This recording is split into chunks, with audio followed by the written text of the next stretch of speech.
Just 6, O bhikkhus, are the bases for contact, where one unrestrained meets with suffering. Those who know how to restrain them dwell uncorrupted, with faith their partner. Having seen forms that delight the mind, and having seen those that give no delight, dispel the path of lust towards the delightful, and do not soil the mind by thinking, the other is displeasing to me. Having heard sounds both pleasant and awful, do not be enthralled with pleasant sound. Dispel the course of hate toward the awful, and do not soil the mind by thinking, the other is displeasing to me. Having smelt a fragrant, delightful scent, and having smelt a putrid stench, dispel aversion to the stench, and do not yield to desire for the lovely. Having enjoyed a sweet, delicious taste, and having tasted sometimes what is bitter, do not greedily enjoy the sweet taste. Do not feel aversion towards the bitter. When touched by pleasant contact, do not be enthralled. Do not tremble when touched by pain. Look evenly on both the pleasant and painful, not drawn or repelled by anything. When common people of proliferated perception perceive and proliferate, they become engaged. Having dispelled every mind state bound to the home life, one travels on the road of renunciation. When the mind is thus well developed in 6, if touched, one's mind never flutters anywhere. Having vanquished both lust and hate, O bhikkhus, go to the far shore, beyond birth and death.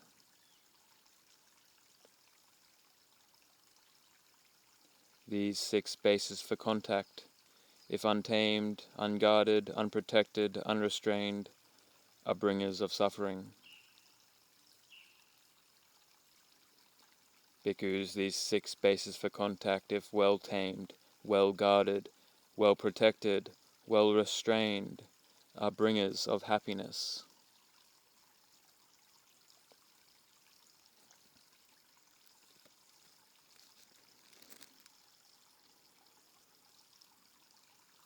$35.94.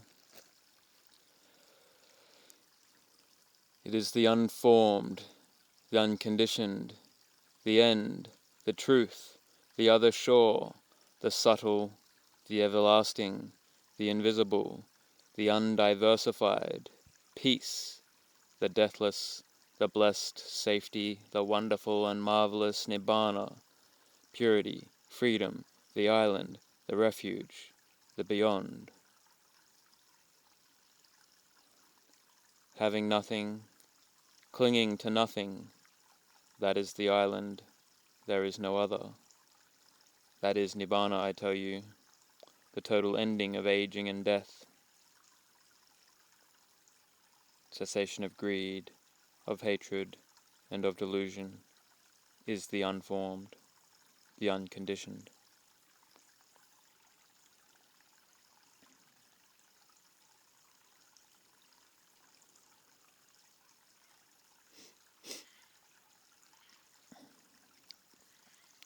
Bhikkhus, they do not partake of the deathless who do not partake of mindfulness directed to the body. They have fallen away, neglected, are heedless, forgotten, not pursued the deathless, not developed, not directly known, understood or realized the deathless.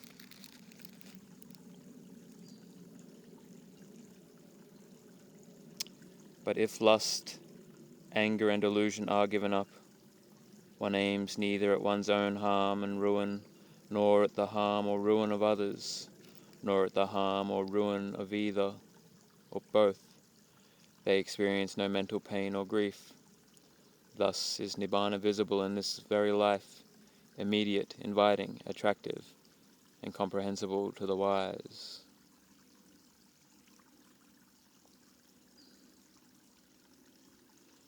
When the deathless exists, why court sensual pleasures like burning fevers?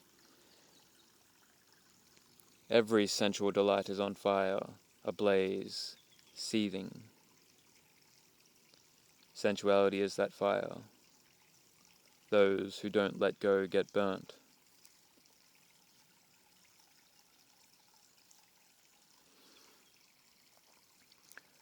Just as a rock of one solid mass remains unshaken by the wind, even so neither visible forms, nor sounds, nor odors, nor tastes, nor bodily impressions, neither the desired nor the undesired can cause such a one to waver, steadfast in their mind.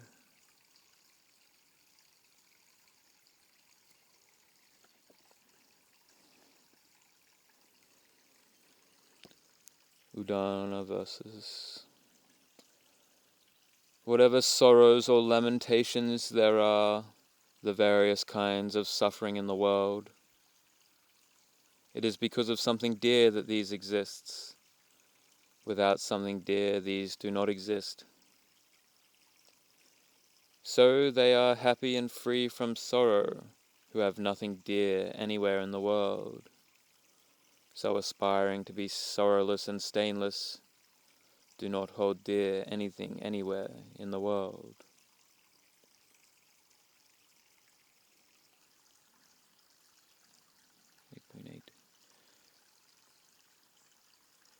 They are happy indeed who own nothing at all. Those with highest knowledge own nothing at all. See how people who own things are afflicted, for people are strongly bound to people. 2.6. Whatever beings are born or will be born, they will journey on leaving the body, knowing that all must be abandoned. A skillful one, ardent, should lead the holy life.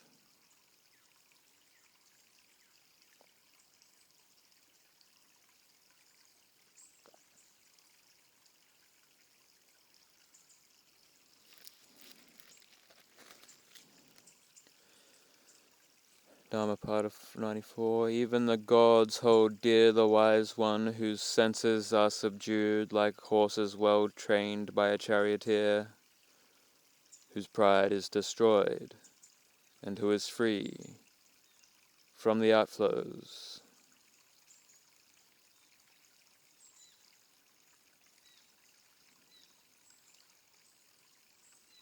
Udana 7.9.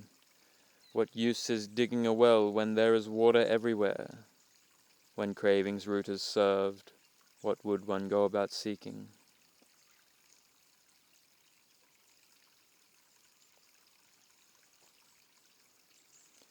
Not apart from awakening and austerity, not apart from sense restraint, not apart from relinquishing all, do I see safety for living beings.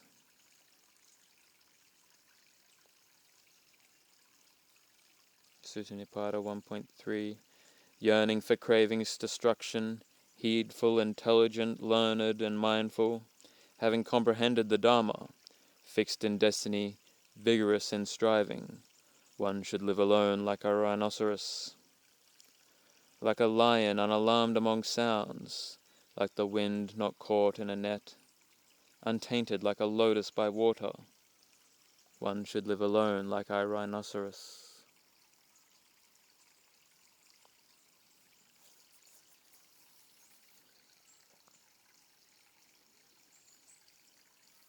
Connected discourses on the unconditioned. Bhikkhus, I will teach you the unconditioned and the path leading to the unconditioned.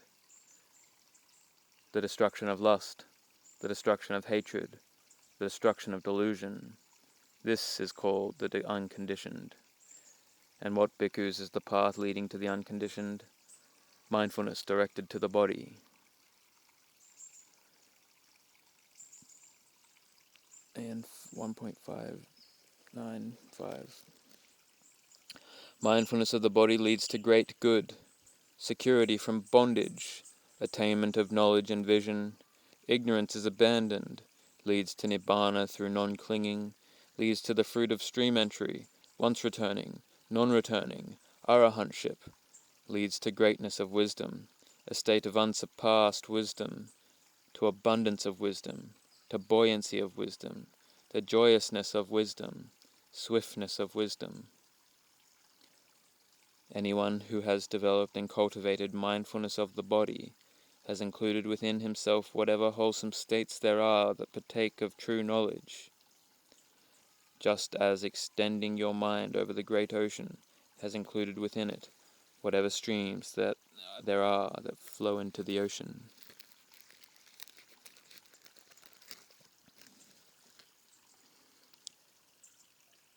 Anguttara Nikaya 853.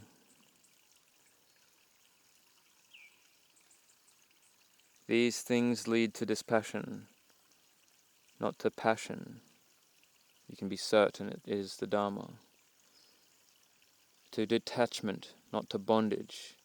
To renouncing, not to accumulation. To having few wishes, not to having many wishes. To contentment, not to discontentment. To seclusion, not to company. To the arousing of energy, not to laziness. To frugality and easy to support, not to luxurious living. Of such things you can be certain. This is the Dharma, this is the discipline, this is the Master's teaching.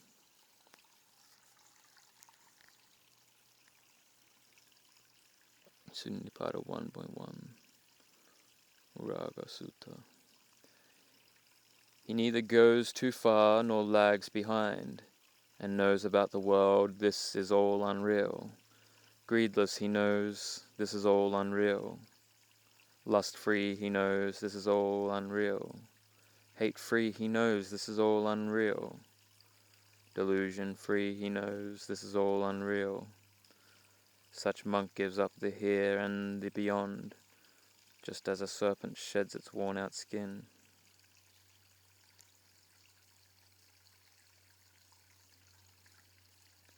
The 5 clinging aggregates to be comprehended.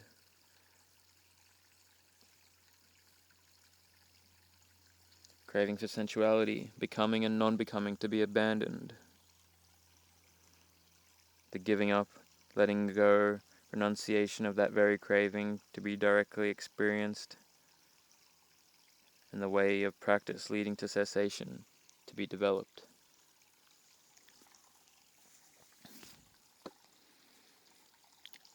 Ratapala. Behold a puppet here pranked out, a body built up out of sores, sick, an object for concern where no stability abides. Behold a figure here pranked out, with jewelry and earrings too, a skeleton wrapped up in skin, made attractive by its clothes. Its feet adorned with henna dye, and powder smeared upon its face. It may beguile a fool, but not a seeker of the further shore. Its hair is dressed in 8-fold plaits, an unguent smeared upon its eyes. It may beguile a fool, but not a seeker of the further shore. A filthy body well adorned like a new painted pot. It may beguile a fool, but not a seeker of the further shore. The deer hunter set out the snare, but the deer did not spring the trap. We ate the bait and now depart, leaving the hunters to lament, because better is the recluse's life assured.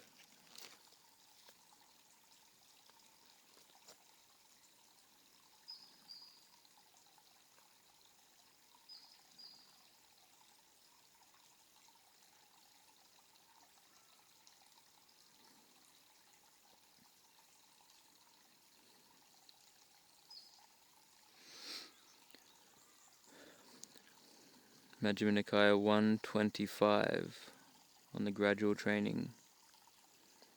He does not praise himself, nor disparage others, and he is restrained by the Patimokkha, fearing the slightest fault in his virtue.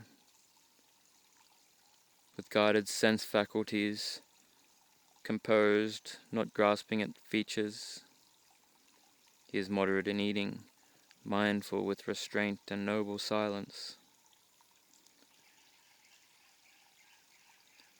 Devoted to wakefulness, purifying all day and night. With mindfulness and full awareness in turning, looking, walking, talking, defecating, keeping silent, falling asleep and waking. He abides in physical seclusion, abandoning the 5 hindrances for mental seclusion, practicing satipatthana and cultivating the awakening factors, and composing the purified mind into jhana.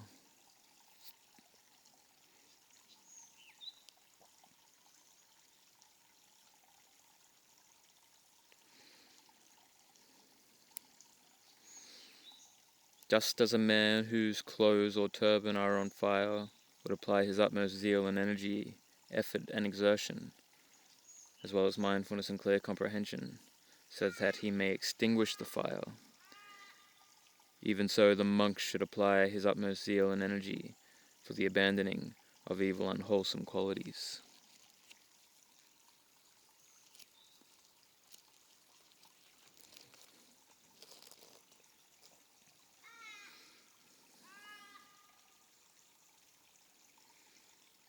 The job in brief: restraint and abandonment, development and protection by means of these 4 strivings, taught by the kinsman of the sun. A bhikkhu who is ardent here can attain the destruction of suffering.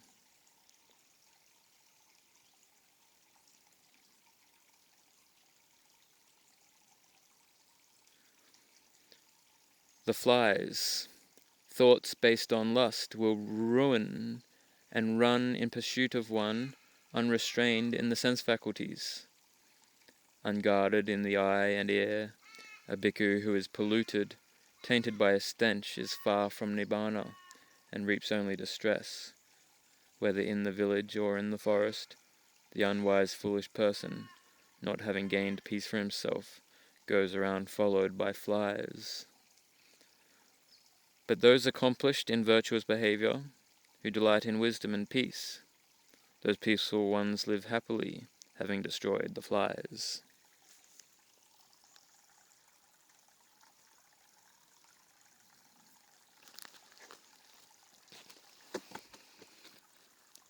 The 6 sense faculties are oceans.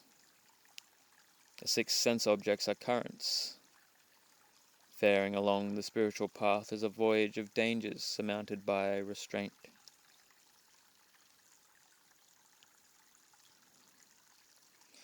Agreeable objects of the senses are baited hooks.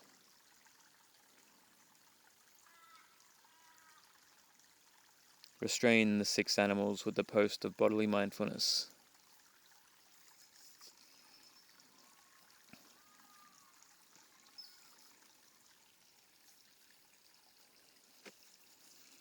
Sensuality is the prattle of fools. The wise seek to tame themselves.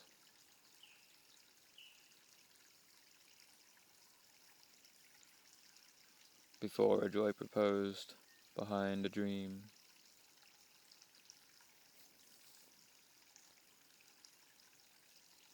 Before a dream, behind a dream.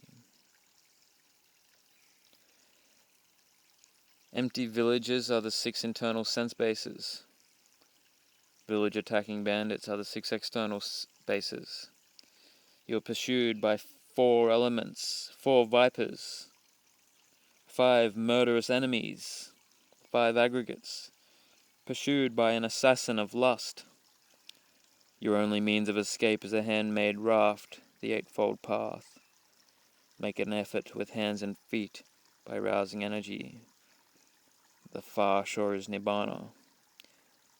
The great expanse of water is the flood of sensuality, existence, and ignorance. Fighting Mara is the highest of meanings.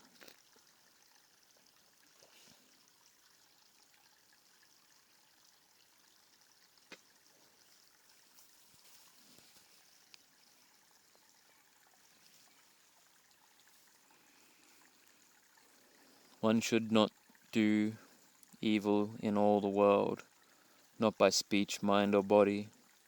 Having abandoned sense pleasures, mindful and clearly comprehending, one should not pursue a course that is painful and harmful.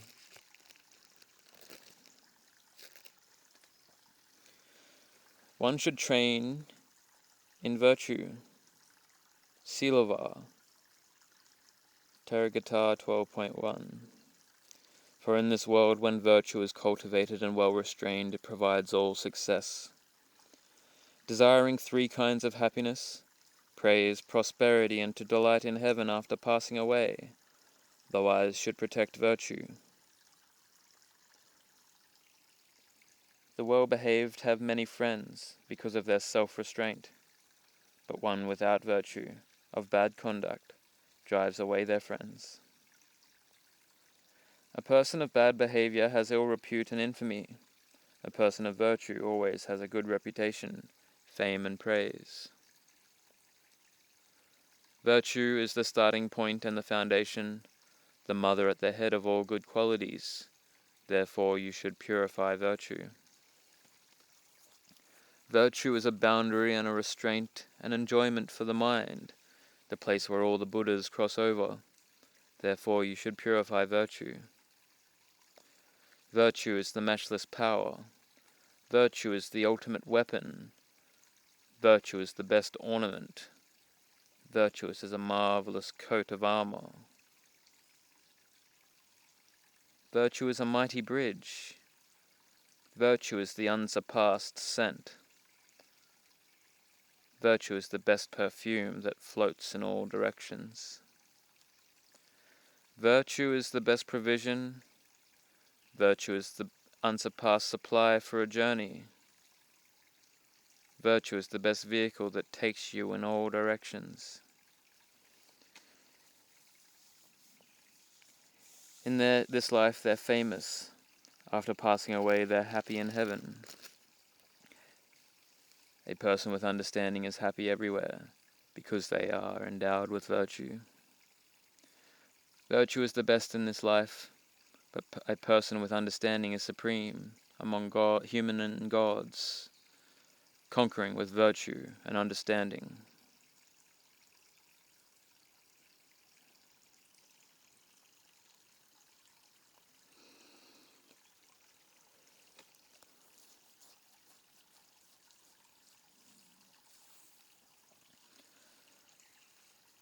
When one knows and sees the eye as impermanent, when one knows and sees forms as impermanent, eye consciousness as impermanent, eye contact as impermanent, whatever feeling that arises as impermanent, this leads to the abandoning of wrong view. Whatever is not yours, abandon it, for your welfare and happiness. What is not yours? The eye, the ear, the nose, the tongue, the body, the mind. This is suitable for attaining Nibbana.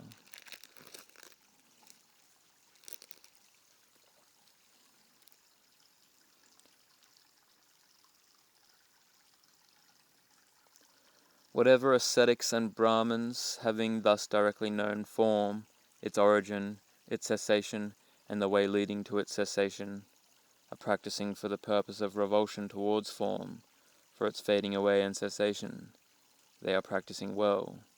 Those who are practicing well have gained a foothold in this Dharma and discipline.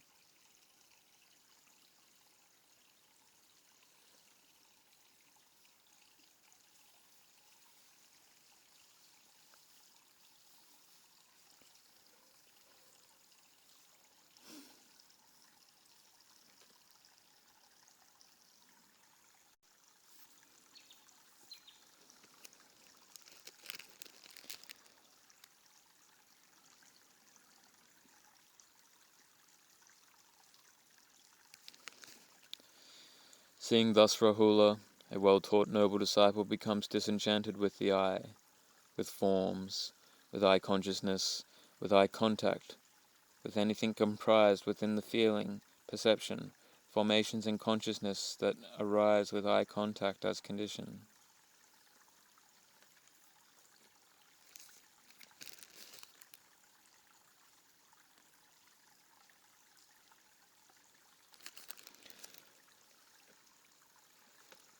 Dhammapada flowers. Realizing that this body is like froth, penetrating its mirage like nature and plucking out Mara's flower-tipped arrows of sensuality, go beyond the sight of the King of Death. As a mighty flood sweeps away the sleeping village, so death carries away the person of distracted mind who only plucks the flowers of pleasure.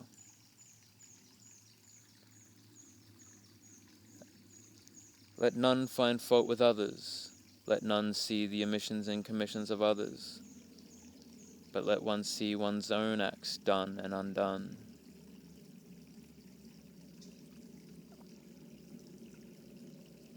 Mara never finds the path of the truly virtuous, who abide in heedfulness and are freed by perfect knowledge. The mind.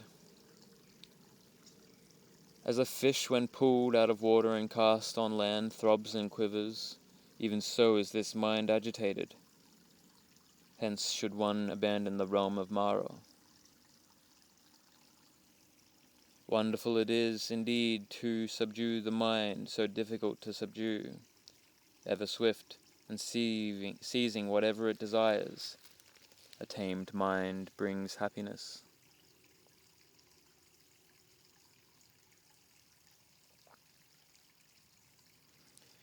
Realizing that this body is as fragile as a clay pot, and fortifying this mind like a well-fortified city, fight out Mara with the sword of wisdom, then, guarding the conquest, remain unattached. Alas, this body will lie upon the earth unheeded and lifeless, like a useless log. Neither mother, father, nor any other relative can do one greater good than one's own well-directed mind.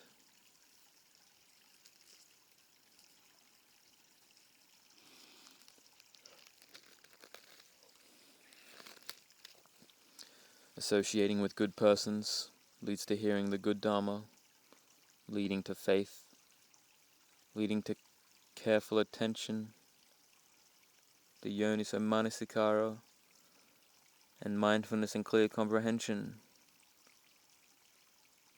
leading to restraint of the sense faculties, leading to 3 kinds of good conduct, leading to 4 establishments of mindfulness, leading to 7 factors of awakening, then true knowledge and liberation.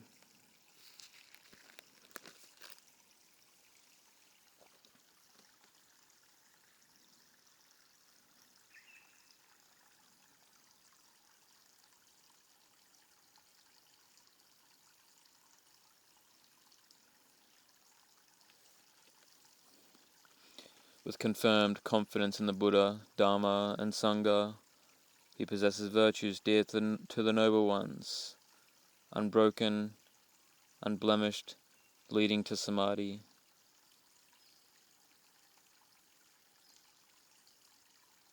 He develops 6 further things that partake of true knowledge: impermanence in all sankharas, suffering in what is impermanent, anatta in what is suffering, abandonment, fading away, cessation.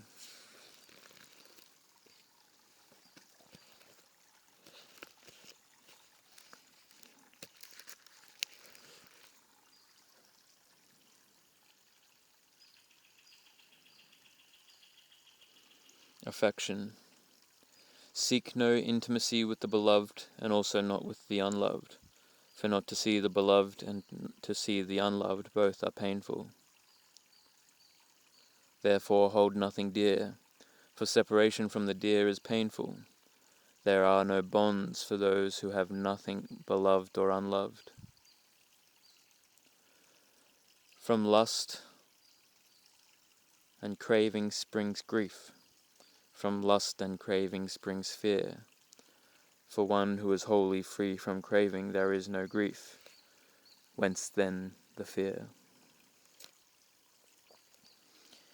People hold dear him who embodies virtue and insight, who is principled, has realized the truth, and who himself does what he ought to be doing.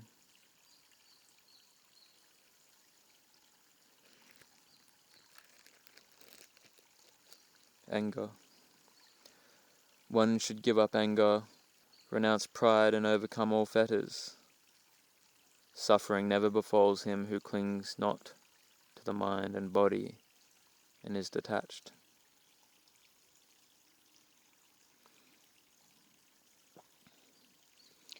He who checks rising anger, as a charioteer checks a rolling chariot, him I call a true charioteer. Others only hold the reins. Overcome the angry by non-anger. Overcome the wicked by goodness. Overcome the miser by generosity. Overcome the liar by truth.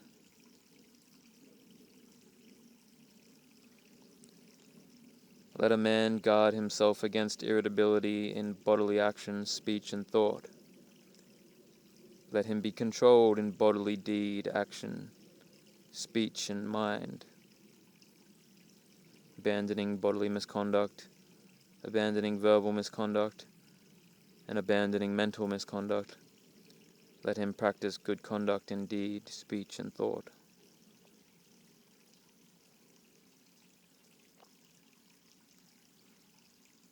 The wise are controlled in bodily action, controlled in speech, and controlled in thought.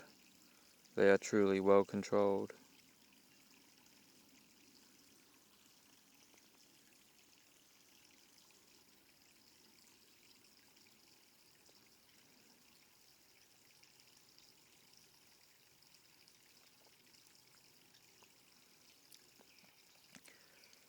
Striving by restraint, control, and charioteer mindfulness. Striving by abandonment, not tolerating sensuality, ill will, or cruelty. Abandon, dispel, terminate them, obliterate them. Striving by development of 7 awakening factors.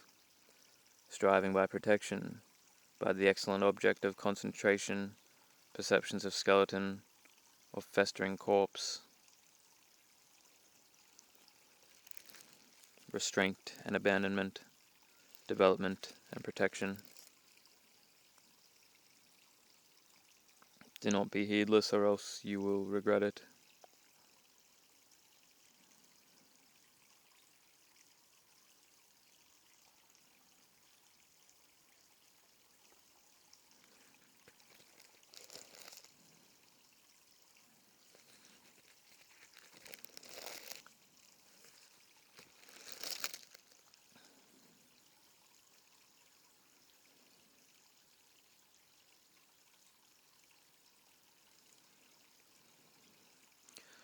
Good is restraint over the eye.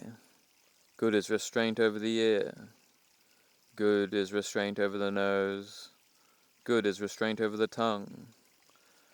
Good is restraint in the body. Good is restraint in speech. Good is restraint in thought. Restraint everywhere is good. The monk restrained in every way is freed from all suffering. He who has control over his hands, feet, and tongue, who is fully controlled, delights in inward development, is composed in meditation, keeps to himself, and is contented. Him do I call a monk. That monk who has control over his tongue, is moderate in speech, unassuming, and who explains the teaching in both letter and spirit. Whatever he says is pleasing.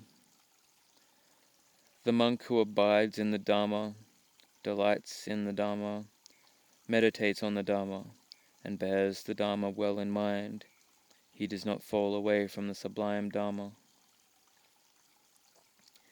A monk who does not despise what he has received, even though it be a little, who is pure in livelihood and unremitting in effort, him even the gods praise. He who has no attachment whatsoever for the mind and body, who does not grieve for what he has not, he is truly called a monk. The monk who abides in metta and is deeply devoted to the teaching of the Buddha attains the peace of Nibbana, the bliss of the cessation of all conditioned things. Empty this boat, O monk. Emptied it will sail lightly. Rid of lust and hatred, you shall reach Nibbana. There is no meditative composure for one who lacks insight, and no insight for one who lacks meditative composure. He in whom are found both meditative composure and insight, indeed, is close to Nibbana.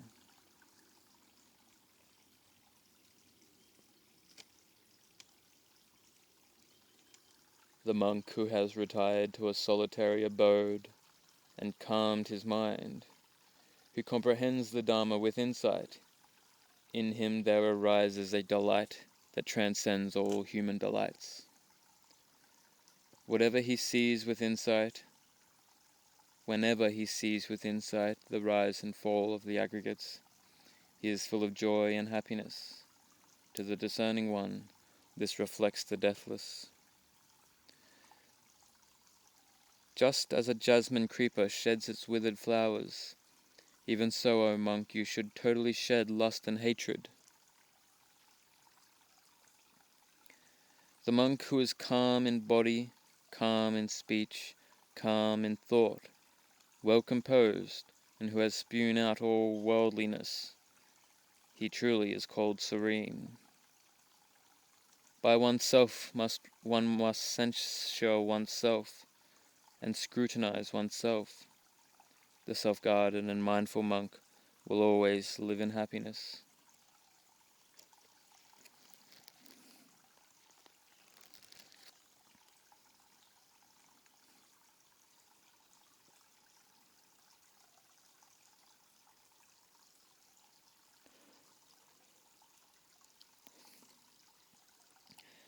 The Lord addresses the evil one. Forms, sounds, tastes, odors, tactiles, and all mental objects. This is the terrible bait of the world, with which the world is infatuated. But when he has transcended this, the mindful disciple of the Buddha shines radiantly like the sun, having surmounted Mara's realm.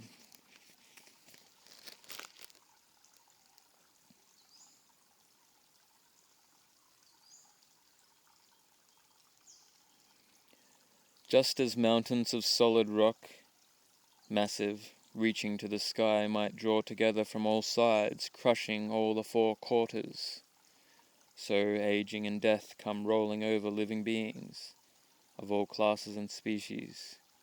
They spare none along the way, but come crushing everything. Therefore a person of wisdom here, out of regard for his own good, steadfast should settle faith in the Buddha, Dharma, and Sangha. When one conducts oneself by Dharma with body, speech, and mind, they praise one here in the present life, and after death one rejoices in heaven.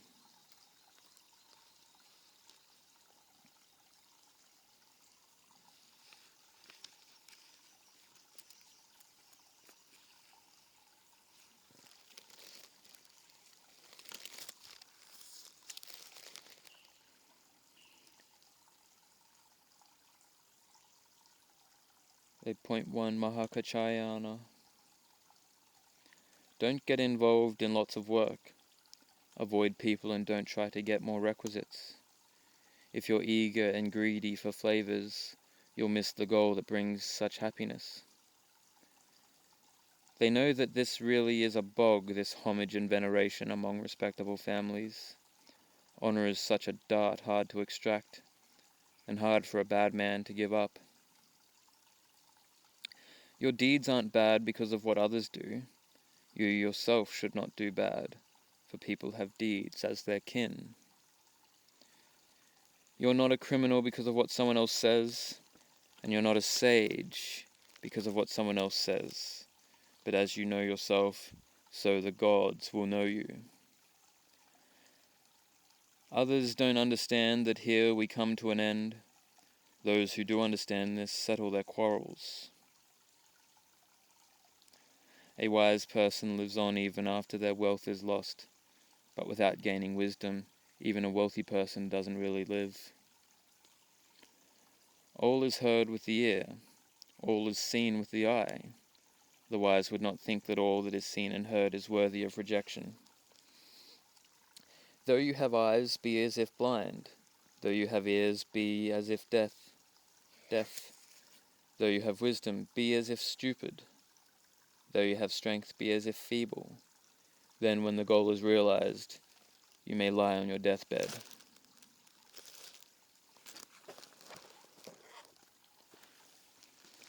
With faith, energy, mindfulness, samadhi and wisdom for aids in contemplating the unattractiveness of the body and repulsiveness of food,